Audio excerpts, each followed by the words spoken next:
Ecuador. Una historia y una realidad en América. Una historia y una realidad que se remontan a culturas como la Valdivia, Chorrera, Manteña, miles de años antes de esta era. Como los demás pueblos de esta América hispana, fue colonia hasta 1822 y hasta 1830 formó parte de la Gran Colombia de Bolívar.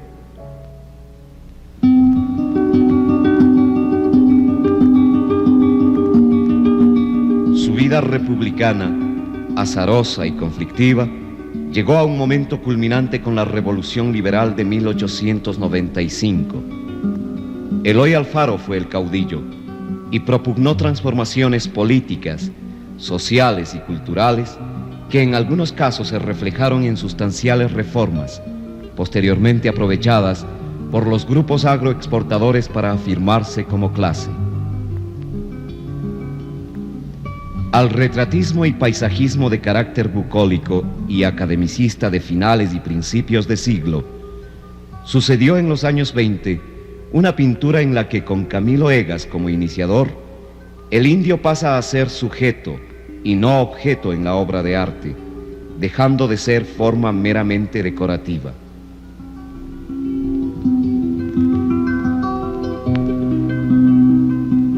La década de los 20 estuvo marcada por profundos conflictos sociales, una de cuyas secuelas se tuvo con los aciagos sucesos del 15 de noviembre del 22 en Guayaquil.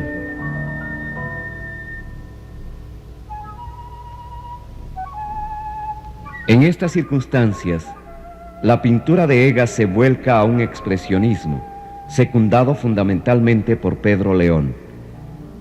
Tiempo más tarde, aparece la literatura eminentemente social de los años 30, relatística de denuncia, de crítica social, marcada por fuertes incidencias políticas en consecuencia de compromiso con las necesidades del hombre ecuatoriano.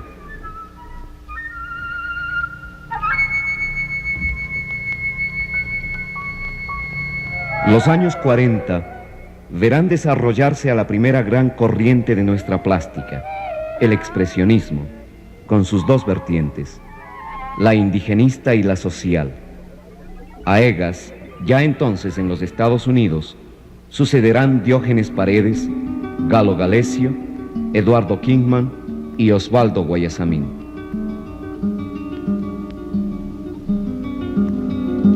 El expresionismo fue un compromiso humano y social, con el hombre concreto en una realidad también concreta.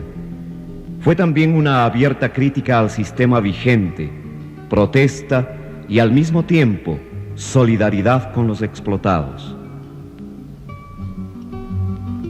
Paredes, pintura de trazo recio y emotivo, que presenta sobre todo al hombre en el duro oficio de vivir y sobrevivir, ya como campesino o cargador, ya como obrero.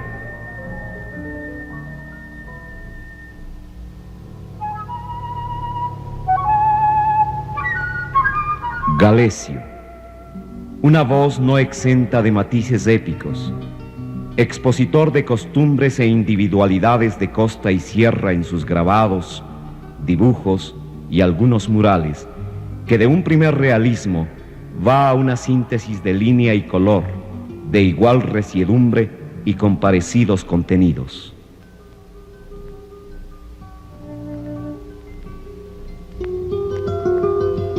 Kingman, el indígena en sus oficios y en su soledad, tal y cual sus cuadros lo precisan.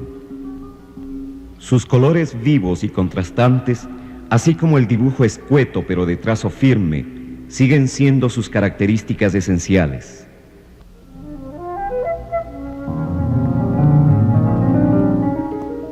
Guayasamín se vuelca también a lo indigenista.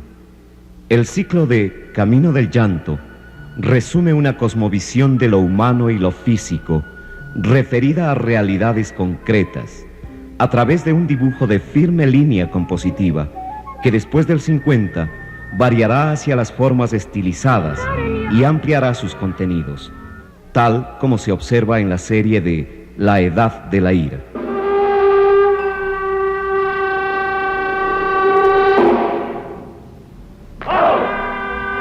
Alrededor de ellos, proclamando verdades, mensajes y denuncias, otros nombres de esta generación, cuyo trabajo aún continúa: Sergio Guarderas, José Enrique Guerrero, Leonardo Tejada, Jaime Valencia, Carlos Rodríguez.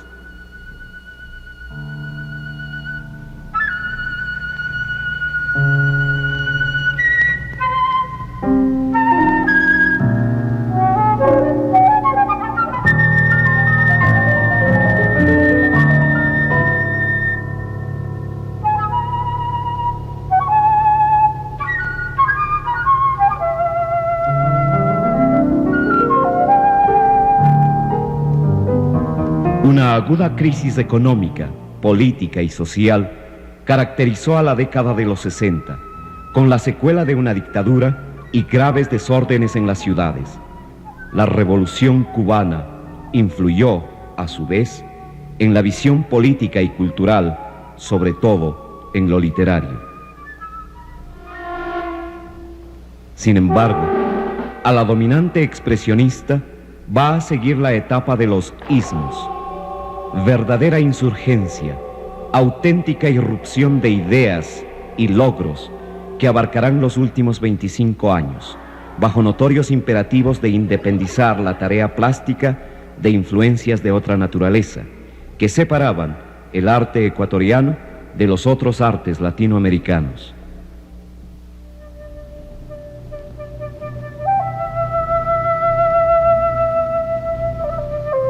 La de las nuevas generaciones fue una respuesta a interrogantes que se planteaban en ese entonces, aunque salvo por el grupo Van, en 1967, no existió ningún otro criterio que formulara consideraciones sobre los rumbos que debía seguir nuestro arte. Hubo lo que llamaremos un denominador común: la necesidad de un hacer que superara lo indigenista con otras posibilidades. Para ello, la acción decisiva en muchos casos de pintores extranjeros radicados en el país, como Jan Schroeder, Lloyd Gould y Hans Michelson, influyó en los jóvenes pintores de la época y en quienes estudiaban en las escuelas de bellas artes de Quito y Guayaquil.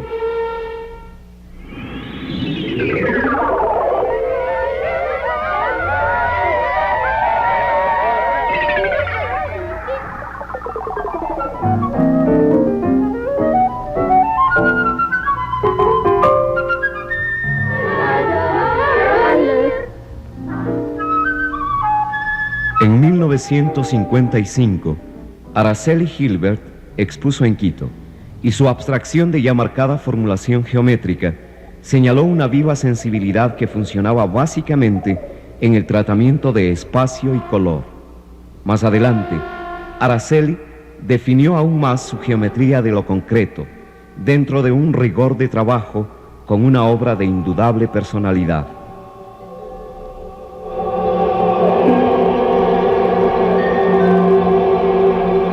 Poco después, Manuel Rendón, integrante de la Escuela de París, mostró sus obras de planteamientos abstractos, no exentas de una figuración flexible y sugerente, merced a la composición y al manejo del color, que años más tarde en témperas, acuarelas y crayones se tornarían totalmente informales.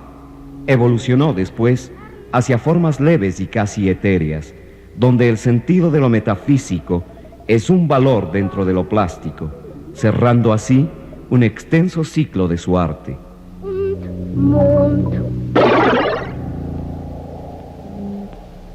Ya para esta época, y particularmente desde los 50, Jaime Andrade, trabajando con la madera y la piedra, realiza importantes aportes donde lo humano moderno se liga con lo humano ancestral.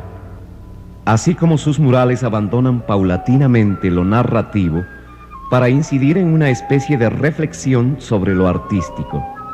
Con sus objetos de metal con lacas, móviles y aéreos, continúa su trayectoria que se bifurca en renovadas ejecuciones de murales, en mosaicos, así como grabados, tintas y dibujos.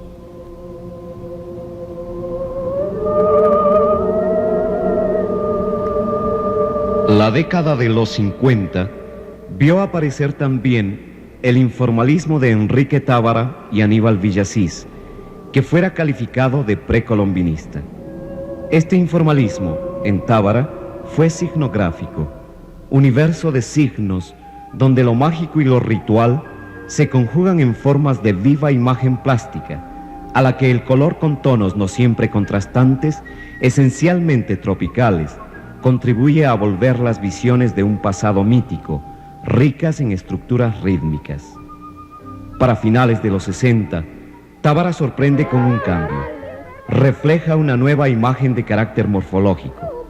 Las suyas son formas de pies y piernas que yacen en espacios texturales, de dinámica y abierta composición.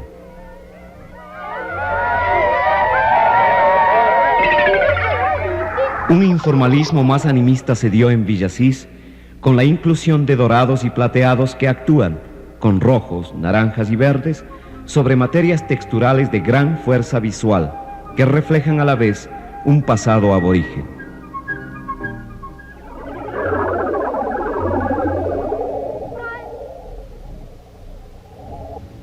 Este informalismo propició valiosas experiencias en Hugo Cifuentes, Humberto Moré, ya fallecido, Osvaldo Moreno, Gilberto Almeida, León Ricaurte, entre otros, quienes utilizaron ensamblajes de fotografías y pintura, como en los casos de Cifuentes, Ricaurte y Moreno, aun cuando Moreno pasó a los objetos de metal y vidrio para proyectarse en un constructivismo orgánico de fuerte acento estructural, o usaron madera, clavos, piolas, etc., como en los trabajos de Almeida.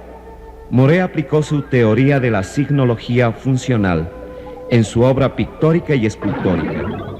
La Antibienal del 68 en Quito sirvió para esta primera confrontación.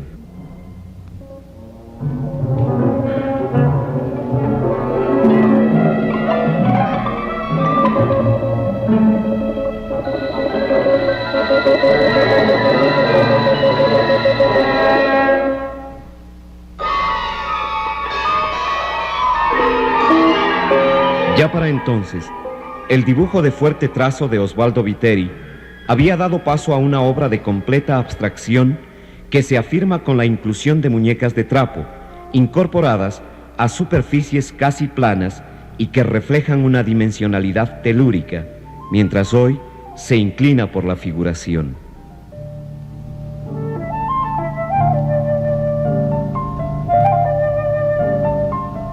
La década de los 70 se abrió bajo la perspectiva de una crisis que no desaparecería con la llegada de la era petrolera. En efecto, el petróleo, que reemplazó en los mercados internacionales a los tradicionales productos de exportación, produjo varios cambios en materia económica y social que incidirían sobre el incremento de las actividades culturales. El Estado les prestó mayor atención y contribuyó a través de programas y financiamiento. Y el sector privado se interesó igualmente en la producción artística.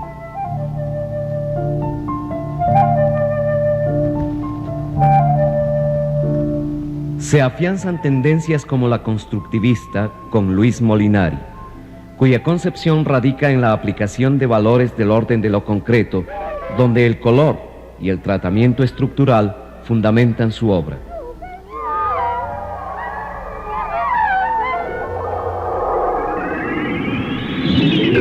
Estuardo Maldonado encontró en el acero un material que le permite la ejecución de cuadros y esculturas, a veces de refinado formalismo y significaciones espaciales.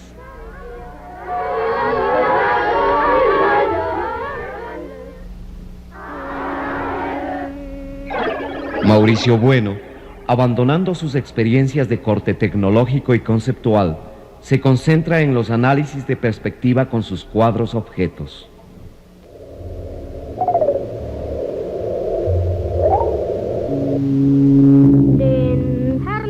En Teo Constante, su abstracción descansaba en formas cuya concreción le daba el color, perfilándose actualmente hacia lo figurativo.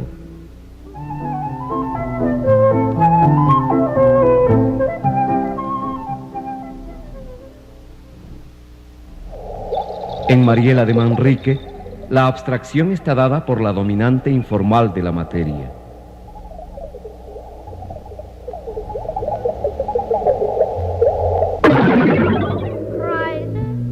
Tal sucede con los ensamblajes de Mario Solís, que al utilizar elementos diversos adquieren riqueza textural.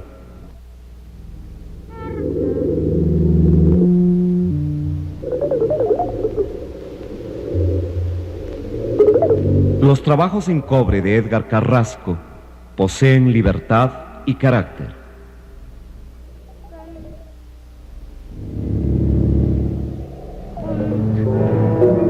Jaime Villa impone una abstracción más por el empleo del color que por abandonar las formas.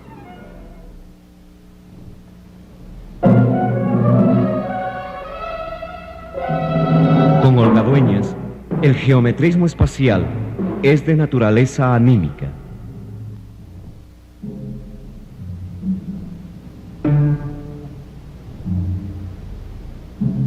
En Irene Cárdenas se destaca su aplicación en el grabado.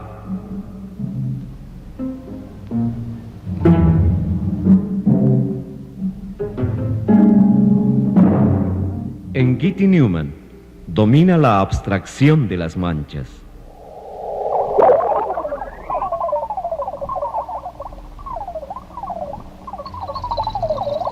Paralelamente, los figurativismos y neofigurativismos no solo que se afirmaron, sino que se multiplicaron. Félix Arauz se inclina por una figuración de lacerante impacto.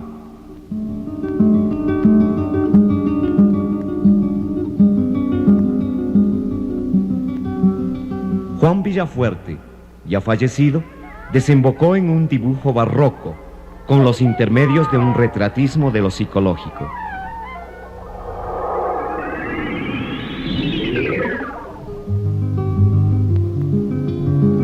Nelson Román traduce su universo interior con un dibujo de trazos vehementes.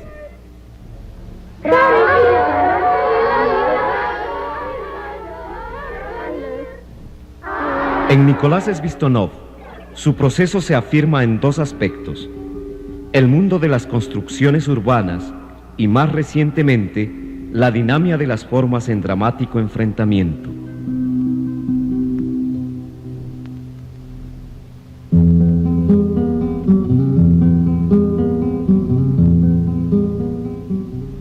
Ramiro Jácome refleja riquezas texturales y cromáticas de ritmos casi musicales, ya constantes en su anterior figuración.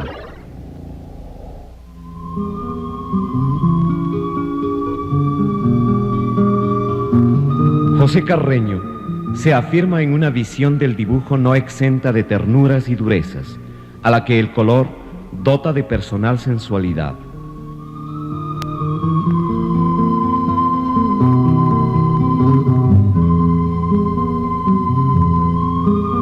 En Miguel Barea, el dibujo abigarrado de años atrás dio paso a un trazo personal que se define en las formas sobrias.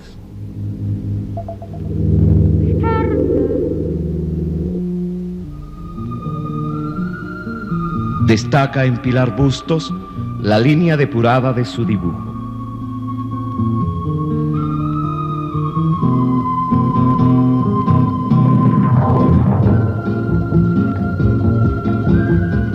En Hernán Zúñiga, su fuerza temperamental se expresa en su visión pictórica.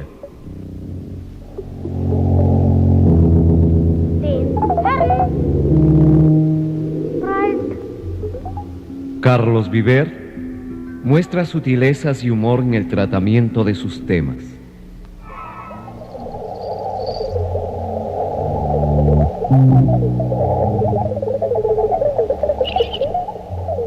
Lo expresionista continúa con César Andrade Faini, cuya visión de lo urbano y lo rural es personal, con una obra cuya evolución refleja lo exterior y lo interior de una realidad física.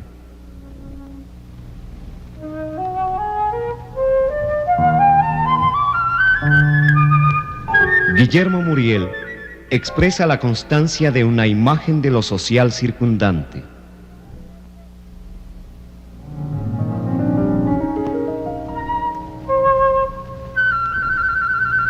Gonzalo Endara incursiona en el mundo de lo maravilloso con imagen y color.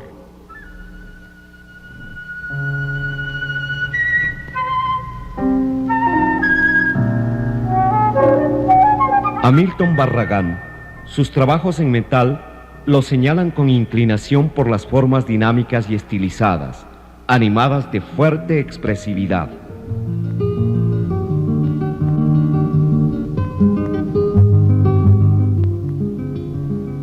En Germania